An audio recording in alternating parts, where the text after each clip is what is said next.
Donc, là, on a, en fait, nous avons créé au fait deux blocs, d'accord? Donc, la liste sur une matrice diagonale par bloc. Ça y est, donc, on a fait des groupements de 1. On a formé ces deux ensembles. Ça y est, d'accord? Donc, ces deux groupements forment une matrice diagonale par bloc. C'est clair et net. Ça y est, donc là, vous avez deux diagonales, mais qui sont représentés au fait par deux blocs. Donc, ces blocs indiquent la formation de deux cellules de machine. Donc, vous avez deux cellules. Maintenant, la première cellule fait M1, M4 et M6. Elle fabrique les produits P1 et P3.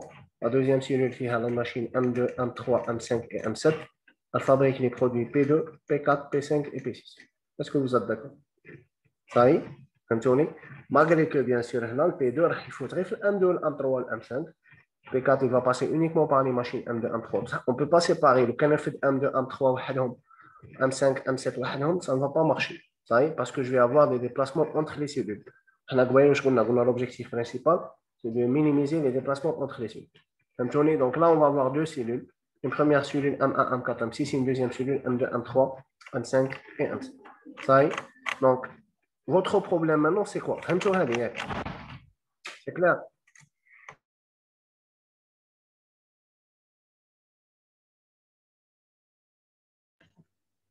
Oui, cher, c'est clair. Oui, monsieur.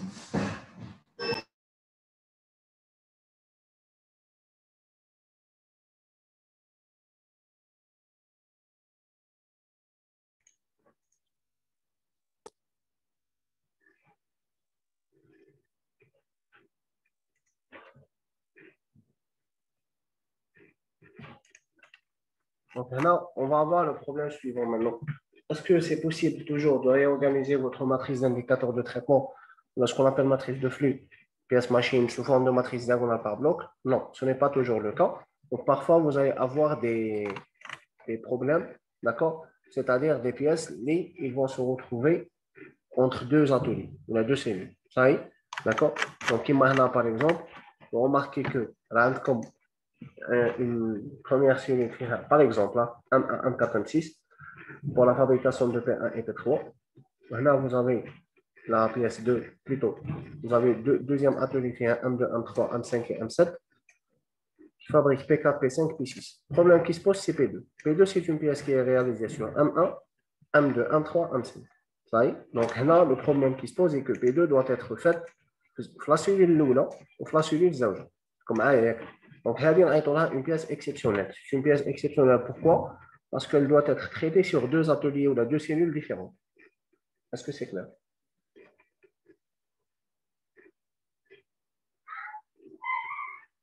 Oui, monsieur. C'est bon?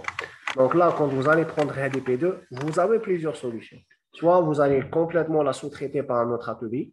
Donc, on va P2. On va dire c'est bon, P2, on va la sous-traiter. On va la donner à un autre fabricant. Ou là, P2, elle va être traitée par les deux cellules, MC1 et MC2. Ça y est, donc, si vous allez traiter P2 dans les deux cellules, vous devez utiliser un moyen de manutention entre les deux cellules. Par exemple, c'est le M1, il va déjà un bras manipulateur, ou un convoyeur, ou un AGV, un auto-guided véhicule, qui va transporter cette pièce de l'atelier 1 à l'atelier 2, ou même la cellule 1 la cellule 2, et elle sera ensuite traitée sur les machines M2, M3, M5. Mais là, bien sûr, ça va vous coûter plus d'argent. D'accord? Votre conception vous coûtera plus d'argent, parce que vous allez utiliser un déplacement intercellulaire. Ça y est. Ou là, vous avez une autre solution, mais vous allez doubler la machine M1. Ça y est. Donc, vous allez acheter une deuxième machine M1. D'accord? Et d'accord, le prix sera bien sûr à votre portée. Ça y est. Donc là, le M1 va se retrouver dans la première cellule et dans la deuxième cellule. Ça y est. N'oubliez pas que M1, s'il va se retrouver dans la deuxième cellule, c'est uniquement pour la réalisation de la PSP2, parce que M1, comme je sais, ça me rapporte des entreprises. Donc là, il faut voir le compromis financier. D'accord? Vous allez voir quelle est la meilleure solution pour vous, pour votre entreprise. La sous-traitance, ou l'utilisation d'un moyen de manutention, ou là, la considération de M1 comme une machine de boulot et par conséquent, doubler votre machine.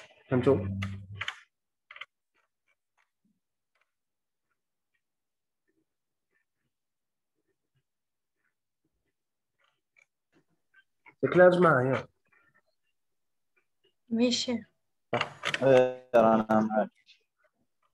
Allez, ما سمعتكش. رانا معاك. Bien, très bien. Maintenant, pour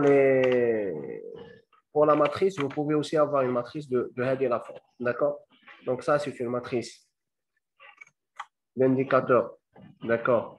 Toujours machine, pièce ou la pièce machine. C'est bon? Cette fois-ci, on ne va pas avoir les valeurs binaires ici. On va avoir en fait des entiers. Oui. Donc, on trouve toujours les pièces. Donc, de P1 jusqu'à P6. Vous avez les machines de M1 jusqu'à M7. D'accord? Qui m'a fait un exemple. Vous avez P1. D'accord? Et là, vous avez des chiffres entiers. Donc, vous avez 2 à 3 à 1. Donc, Hadi, ça veut dire tout simplement que P1, il est traité sur la machine M6, puis la machine M1, puis la machine M4. Donc, là, on est en train d'indiquer l'ordre de traitement. Là, si on veut, l'ordonnancement, d'accord, de la pièce. Ça y est. Quand vous pouvez avoir le temps opératoire de la pièce sur chaque machine, le coût de traitement. D'accord, donc le canal, c'est des possibilités. Et là, vous avez le numéro de l'opération. Vous pouvez aussi avoir deux numéros, qui marchent la dernière fois. Par exemple, là, vous prenez 2 out 4. Ça veut par exemple, imaginez que la pièce 1, elle va faire 2 traitements sur la machine, une machine, un seul traitement. Donc, par exemple, tu as le M6, tu as le M1, tu as le M4, tu as le M1. Donc là, je vais avoir 2 out 4. Ça y est. Donc, ça veut dire tout simplement que vous allez avoir 2 traitements sur la machine M1. C'est bon? Mais si vous allez avoir la matrice qui indique soit les temps opératoires ou le coût de traitement ou le numéro de l'opération, ça y est, en matrice de flux, parce qu'avec des variables binaires, c'est beaucoup plus facile. C'est plus simple. Parce que maintenant, mais les ordres de traitement. On a seulement l'info, quelles sont les machines traitent quelle pièce. Est-ce que vous êtes d'accord? On n'est pas, bad, c'est vrai, bad, ça va devenir important pour une autre opération. Pour la création des cellules, ça n'a aucune importance de savoir quel est l'ordre de réalisation des pièces sur les machines. Non? C'est bon? Oui, c'est bon. Très bien. Donc,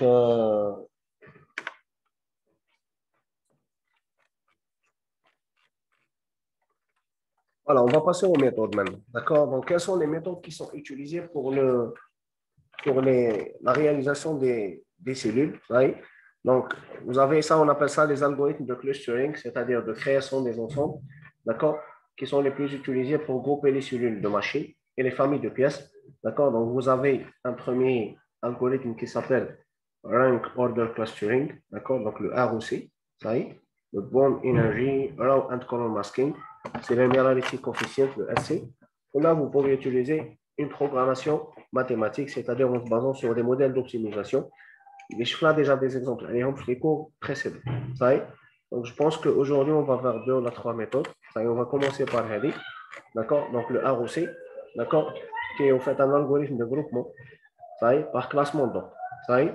Donc, Hadi, un algorithme, qu'est-ce qu'il permet de faire? Il permet de déterminer la valeur binaire pour chaque ligne et chaque colonne. Ensuite, réorganiser les lignes et les colonnes dans l'ordre décroissant de leur valeur binaire, puis identifier les lignes. Ça y est. Donc, je vais vous l'algorithme verbalement. On va directement voir un exemple. On va essayer de travailler sur cet exemple-là. Et vous allez avoir la description des étapes sur le cours. Ça y est? D'accord? Ça, sur un exemple, ça va être vraiment beaucoup plus facile à comprendre. Ça y est? Donc, là, vous avez en fait vous avez une matrice de flux. D'accord? On a une matrice pièce-machine.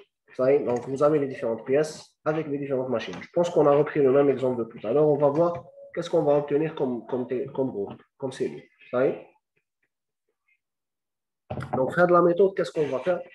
On va commencer par calculer la valeur binaire, plutôt. On va commencer par calculer la valeur décimale correspondante au chiffre binaire de chaque ligne. C'est-à-dire, là, on va mettre les puissances de 2. Donc, je vais commencer par la colonne là, c'est plutôt la dernière colonne, ça va être 2 puissance 0. Là, on dit 2 puissance 1, là, 2 puissance 2, 2 puissance 3, 2 puissance 4, 2 puissance 5 et 2 puissance 6. Ça y est, je m'arrête? D'accord? Bah, qu'est-ce que je vais faire? Je vais considérer que Hado Ali, Hado, 1, 1, 1, Hado, c'est un chiffre.